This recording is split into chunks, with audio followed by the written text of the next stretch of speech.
Nous allons garder leur durée de vie courte et leur esprit faible, tout en faisant semblant de faire le contraire.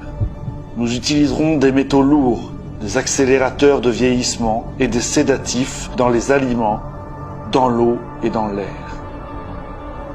Ils seront couverts de poisons partout où ils se tourneront. Nous utiliserons nos connaissances de la science et de la technologie de façon astucieuse afin qu'ils ne voient jamais ce qui se passe.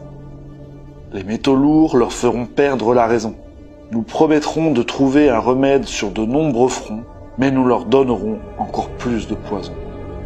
Les poisons seront absorbés par leur peau et leur bouche. Ils détruiront leur esprit et leur système reproducteur. De tout cela, leurs enfants naîtront morts et nous cacherons cette information. Ils verront nos produits utilisés dans les films et la télévision. Ils s'habitueront à eux et ils ne sauront jamais leur véritable effet.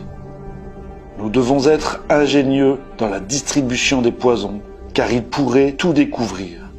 Nous leur apprendrons que les poisons sont bons pour eux, avec des images amusantes et des musiques entraînantes. Ceux qu'ils admirent nous aideront. Ils travailleront pour nous, pour vanter nos poisons. Quand ils accoucheront, nous injecterons du poison dans le sang de leurs enfants et les convaincrons que c'est pour leur bien. Nous commencerons tôt, lorsque leurs esprits seront jeunes. Nous ciblerons leurs enfants avec ce que les enfants aiment le plus, les aliments sucrés. Et lorsque leurs dents se décomposeront, nous les remplirons de métaux qui détruiront leur vie et voleront leur avenir.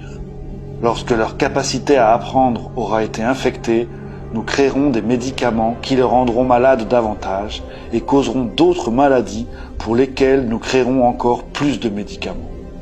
Nous les rendrons dociles et faibles par le pouvoir que nous avons sur eux.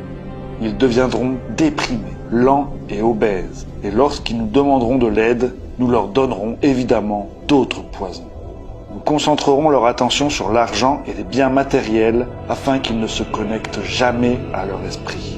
Nous allons les distraire par la fornication, les plaisirs physiques et les divertissements afin qu'ils ne deviennent jamais un avec leur moi profond. Leur esprit nous appartiendra. Ils feront ce que nous voulons. S'ils refusent, nous trouverons des moyens de mettre en œuvre une technologie qui atteint l'esprit. Nous utiliserons la peur comme arme. Nous établirons leur gouvernement et placerons des oppositions contrôlées à l'intérieur. Nous posséderons les deux côtés. Nous cacherons toujours nos objectifs, mais exécuterons notre plan. Ils effectueront le travail pour nous et nous prospérerons grâce à leur labeur. Nos familles ne se mêleront jamais aux leurs. L'illusion sera si grande, si vaste, qu'elle échappera à leur perception. Ceux qui la verront seront alors considérés comme des fous. Nous serons toujours au-dessus du champ relatif de leur expérience, car nous connaissons les secrets de l'absolu. Nous nous comporterons comme si nous n'étions pas liés pour maintenir l'illusion. Notre objectif sera accompli une goutte à la fois afin qu'ils ne se méfient jamais. Cela les empêchera également de voir les changements au fur et à mesure qu'ils se produisent. Nous travaillerons toujours ensemble et resterons liés par le sang et le secret. La mort viendra à celui qui parle.